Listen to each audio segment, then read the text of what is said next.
ሰበር አሳዛኝ ዜና ታዋቂው ድምጻዊ ሰማኸኝ በለው በተለምዶ መጠሪያው ሰሜ ባላገሩ ህይወቱ ማለፉ ተሰማ። ድምጻዊ ሰማኸኝ በለው የተለያዩ ማራኪ ባህላዊና ሌሎች ይዘቶች ያሏቸውን የሙዚቃ ስራዎች ለአድማጭና ተመልካች በስፋት ያበረከተ ተወዳጅ አርቲስት ሲሆን ባደረበት ህመም በህክምና ሲረዳ ቆይቶ በዛሬው ዕለት ህይወቱ አልፏል። ይህ አንጋፋ ድምጻዊ በህይወት ዘመኑ ባለትዳርና የአራት ልጆች አባት የነበረ ሲሆን ለቤተሰቦቹ፣ ለወዳጆቹ፣ ለዘመዶቹና ለአድናቂዎቹ በሙሉ መጽናናት እንመኛለን። ሐሳባችሁን በኮሜንት አጋሩ።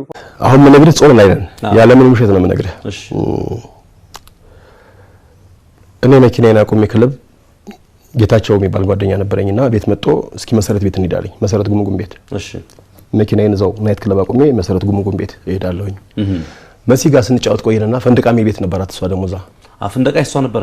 እሺ እሷ ቤት ስንጫወት ቆይነና አረጋኝ እኮ ጠርቶናል አልጠራሽም እንዴ ምናምን አልኳት። ትዝ አለኝና ያን ቀን ነው አረጋኝ ያስመርቅበት ቀን ነበር። ክለብ ከፍቶ የት ድሬዳዋ ሆቴል ነው? ድሬዳዋ ሆቴል ነው ድሬዳዋ አይደለም ጋዜቦ ነው ነበር። የሚያስመርቅበት ቀን ነበር ያን ቀን እሱና እሺ እናም ተባባልና ግን ራሴ መኪና ይዛለሁ አልኋች ስላቸው ይሻሉ እሷና መኪና ነበር መኪና ዴክስ እሷና አቶ ጌታቸው ያኔ በቃ ዘናጭ ሰው የሚነዳው እሷና አቶ ጌታቸው በአቶ ጌታቸው መኪና እሺ እኔ መኪና ይደረሳደረሱኝና መኪናዬ ጋር ስደርስ ግሩሜ ካፋ ያካፋ ነው መኪናው ጋር እንዲቆማል በሩ ላይ የኔ ጓደኛ ማለት ነው የማች ጓደኛዬ እሺ በሩ ላይ እንዲያካፋ ቆሟል። መጨረሻ ላይ ግሩሜ ምን ታደርጋለህ ክለብ ዘግተናል መሽቷል ለምን አትገባም ስለው አይ ያሉትሩ መኪና አንጥለህ የት ሄደ ነው ብዬ ነው አራዚ መሲ ጋር ነበርኩ በቃ ይገባ ልገባ ነው ቤት ያልኩት።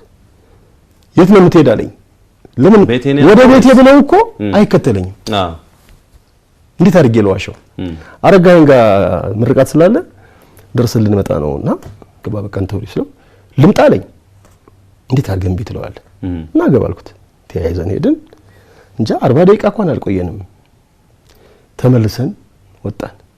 ምክንያቱም እንደነገ እስራኤል ሀገር ኤምባሲ እንገባለን እንትን ለቪዛ ለመጠየቅ ቪዛ ለመጠየቅ ማታ ጧት ስለምን ገባ በቃ አሁን ይብቃን እንድንተባባልና ልክ ተመልሰን በዚህ በባምቢስ ድልድይ ፊትና ኋላ ሆነን ስንመጣ ማለት ነውኛ ስንመጣ ፊት ለፊቴ ይሄ የትራፊኮች አንጸባራቂ ልብስ ቢጫ ልብስ የዝናብ ልብስ የሚለብሱት የለም እንደዛ የለበሰ ጤነኛ ማይመስል ሰው እንዲህ ይላል እንዲህ ዝናብ ካፌ አለ እና አቀዘቀዝኩት ገሽታው ለፋለኝ እሱ ማች ጓደኛ ነው ሰው እንደዚህ ሰው ነው ያልፍጡ እንዴት አድርጌ ይቻላል ብዬ ወደ ቀኝ ቀስ አድርጌ እንደዚህ ወደ ድልድዩ ማለት ነው ወደ ብሪጁ ጠጋ ሳረግ በዚህ በግራ በኩል ኃይለኛ የሚል ድምጽ ነው የሰማሁት ከኋላዬ በግራ በኩል ስገጭ ተገጭተ ነው ከኋላ እሺ ማቀው ይሄን ነው በጣም ኃይለኛ የሚል ነገር ነው የሰማሁት። ከዛ በኋላ የተፈጠረውን ነገር ምን ልሁን እዛ 30 ሜትር ጉድጓድ ውስጥ ስንገባ አላውቅም።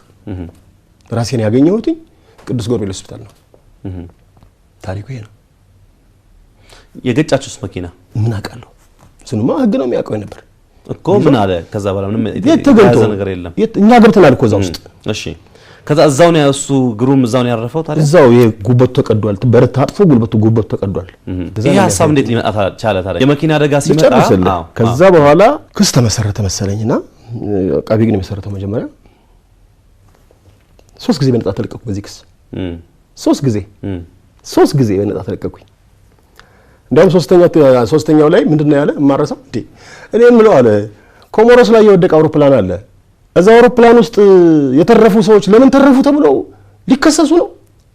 ይሄ ልጅ ምንም ነገር አላየሁበትም በነጣ ሰናብቻለሁ አላቸው። ከዛ በኋላ ምንም ነገር የለም።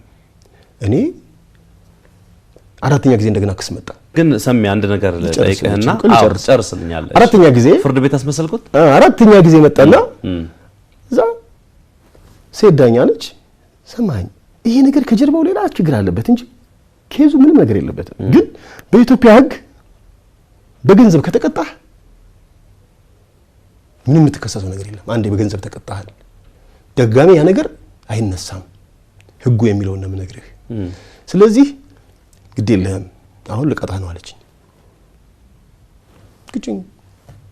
ግን ጥፋተኛ አይደለሁም 3000 ብር ቀጣችኝ። ከዛ በኋላ ያክስ ሊነሳም አይገባም። ከ8 አመት በኋላ አሜሪካን ሀገር ሄጄ ነኝ ከ8 አመት በኋላ በታማኝ በየነ ቴሌቪዥን ለምን ታየህ ተብዬ እንዴት ለምን ታየህ ማለት ነው ታማኝ በየነ ሾው ላይ ቀረብክ። ታማኝ ደግሞ ያን ጊዜ እዚህ እንትን አይልም የጸረ መንግስት አስተሳሰብ ልዩነት አላቸው። በሱ ለምን ታየ ተብዬ ከ8 ዓመት በኋላ ኬዝ ተከፈለልኝ። ኬዝ ተፈልፍሎ እኔም ደግሞ የክሱን ጉዳይ ከዛ አንስቼዋለሁኝ እና እሱ ደግሞ ለካ ሰምቷል።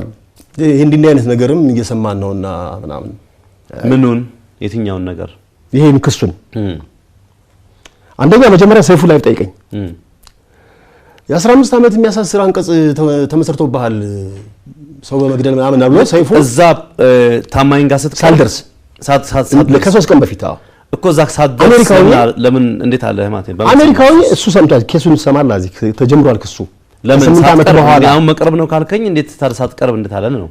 መጀመሪያ ይኸውልህ ከ8 ዓመት በኋላ እሺ ኬዙ ተጀምሯል። እሺ የተጀመረው እዛ መዘፍናቸው ዘፈኖች አሉ። አሜሪካን ሀገር ነፃነት አለ።